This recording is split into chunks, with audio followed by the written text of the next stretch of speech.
প্রিয় দেশবাসী, আসসালামু আলাইকুম রহমতুল্লাহি ওবরকাত। মানুষের মূল্যবোধের যেমন অবক্ষয় হয়েছে, বাংলাদেশের মানুষের নিরাপত্তাও দিন দিন এতটাই কমে যাচ্ছে এবং মানুষও এতটা হিংস্র হয়ে যাচ্ছে, এটা আসলে কল্পনা করা যায় না। আজকে যে দৃশ্য বাংলাদেশের বিভিন্ন প্রান্ত থেকে আমরা দেখলাম, যে একটি পরিবারের 5 জন সদস্যকেই পত্রপত্রিকার ভাষ্যমতে ওই পরিবারেরই যে হাজব্যান্ড, স্বামী, তার পরিবারের স্ত্রী, সন্তান এবং শ্যালক সবাইকে একযোগে সেখানে এক রাতে হত্যা করে সারি সারিবদ্ধভাবে পাশে রেখে দিয়ে পালিয়ে গিয়েছে। এবং তিনি নাকি একটি সেখানে কম্পিউটার টাইপ করা পেপারে লেখা অভিযোগপত্র ওখানে রেখে গিয়েছেন। সেখান থেকে কিছুটা অনুমান করা যাচ্ছে যে পারিবারিক কলহ কিংবা বিভিন্ন ধরনের আচরণ সেখানে প্রকাশ পেয়েছে। হয়তো আমরা পূর্ণাঙ্গ কোনো কারণ জানতে পারবো না, কারণ যারা মারা গিয়েছেন তারা ছাড়া এই রিপোর্ট কেউ দিতে পারবে না। হয়তো পেপারের মাধ্যমে কিংবা আশেপাশের বিভিন্ন বিষয়, সাবেক তাদের চলাফেরার মোটিভের উপর ভিত্তি করে হয়তো কিছুটা জাজ করতে পারবো। কিন্তু আমরা আসলে কোথায় হারিয়ে যাচ্ছি? চিন্তা করেছেন কখনো?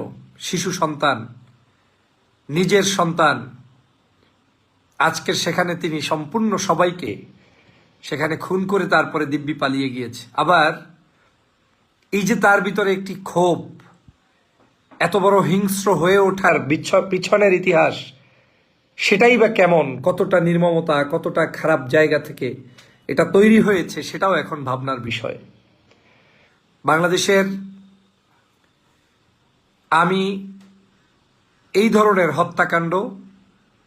হত্যাকাণ্ডগুলোকে শুধু সরকারের উপরে দায় চাপানোর পক্ষে নই, কিন্তু আমাদের সমাজ ব্যবস্থাটা ধ্বংসের দ্বার প্রান্তে কতটা পৌঁছে গিয়েছে সেটা এই ধরনের কাণ্ডকীর্তি দেখলে আজকের আমরা অনুভব করতে পারি।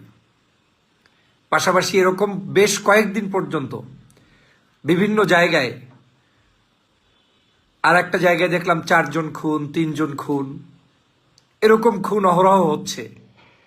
সে জিনিসটাও আজকের এই বাংলাদেশের বর্তমান সরকারের উপরে এর দায়িত্ব বর্তায় কিনা সেটা আজকে খতিয়ে দেখতে হবে। কারণ আপনি যদি ঘরের ভিতরেও খুন হন, রাষ্ট্রের দায়িত্বে আপনি, রাস্তায় খুন হলেও রাষ্ট্রের দায়িত্ব আপনি। আমাদের সমাজ ব্যবস্থা, আমাদের বর্তমান অবস্থান, এই সব কিছুই কিন্তু শুধু যদি আমরা বলে এড়িয়ে যাই যে এটা আমাদের দেখার দায়িত্ব না, তাহলে সেটাও কিন্তু সমাজ উন্নতির দিকে যাচ্ছে সেই সার্টিফিকেট আপনি পেলেন না। এখন যদি এমন হয় যে যারা খুনি, যারা খারাপ কাজ করছে তারা রাস্তায় খুন করবে না, এখন থেকে প্ল্যান করে ঘরের ভিতরেই করবে, তাহলে সেটা কি হালাল হয়ে যাবে? অতএব যে কোনো ধরনের খুন, হত্যা, সন্ত্রাসী কার্যক্রম, সেটা এই সময় নয়, শুধু যে কোনো সময়ের জন্য রাষ্ট্রের অবশ্যই যেমন দায়িত্ব রয়েছে, পাশাপাশি আমাদের সমাজ ব্যবস্থাটা যে কতটা নোংরা, অসভ্যতায় রূপান্তরিত হচ্ছে সেটা আমাদেরকে ভাবিয়ে তুলেছে। এবং সেখান থেকে পরিত্রাণটা কিন্তু শুধু সরকার কিংবা বিরোধী দল কিংবা রাজনৈতিক ব্যক্তিবর্গের বক্তব্যের মধ্য দিয়ে শেষ হবে না, সমাধান হবে না।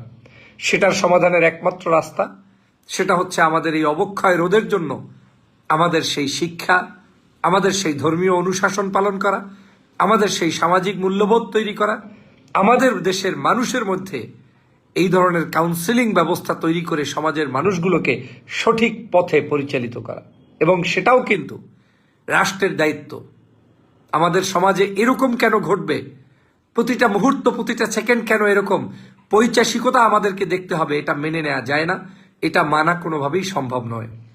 প্রিয় দেশবাসী, আমরা সরকারকে উদাত্ত আহ্বান জানাই, এই ধরনের নোংরা হত্যাকাণ্ডের, চরম পৈশাচিকতার উপযুক্ত তদন্ত করে বিচার এবং ভবিষ্যতে এ ধরনের অঘটন না ঘটে সে ধরনের ব্যবস্থাপনা তৈরি করা।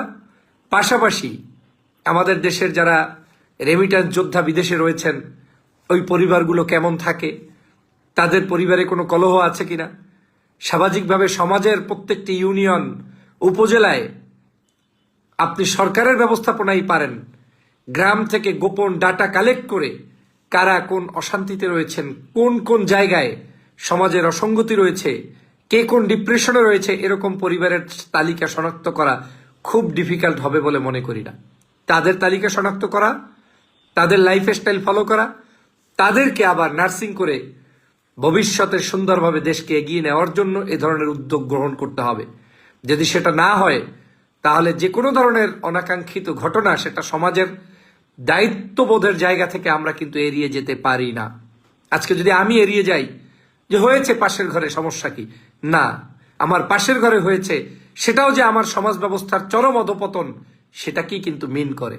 অতএব সেই সমাজ ব্যবস্থাকে গড়ে তুলতে হলে আমাদেরকে সবাইকে সঠিকভাবে এগিয়ে যেতে হবে। সেটাই হচ্ছে আমার প্রত্যাশা। আসুন আমরা এই ধরনের হিংসাত্মক কাজ থেকে, যত কঠিন পরিস্থিতি জীবনে আসুক না কেন, সব কিছুকে ধৈর্য ধরে সামাল দিয়ে তারপরে মানুষ হিসেবে বেঁচে থাকুন, একে অপরের পাশে থাকুন। আপনার কোনো পরিচিত বন্ধু, আত্মীয় স্বজন, শুভাকাঙ্ক্ষীকে অ্যাবনর্মাল দেখলে কাউন্সিলিং করুন, প্রশাসনকে জানান, নিজেরাও উদ্যোগ নিয়ে সমাজের এই মানুষগুলোর পাশে দাঁড়িয়ে আমাদের এই সমাজটাকে সুন্দরভাবে গঠন করি।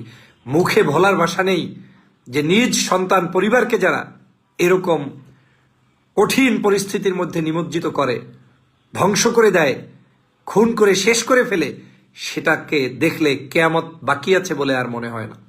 আসুন ওই ধরনের কাজ থেকে আমাদের সবাইকে সর্ব অবস্থায় আমরা যাতে মুক্ত থাকতে পারি সেই প্রত্যাশা ব্যক্ত করছি। বাংলাদেশের সমগ্র জায়গার মানুষের সুস্বাস্থ্য, দীর্ঘায়ু কামনা করে বক্তব্য শেষ করছি। আল্লাহ হাফেজ।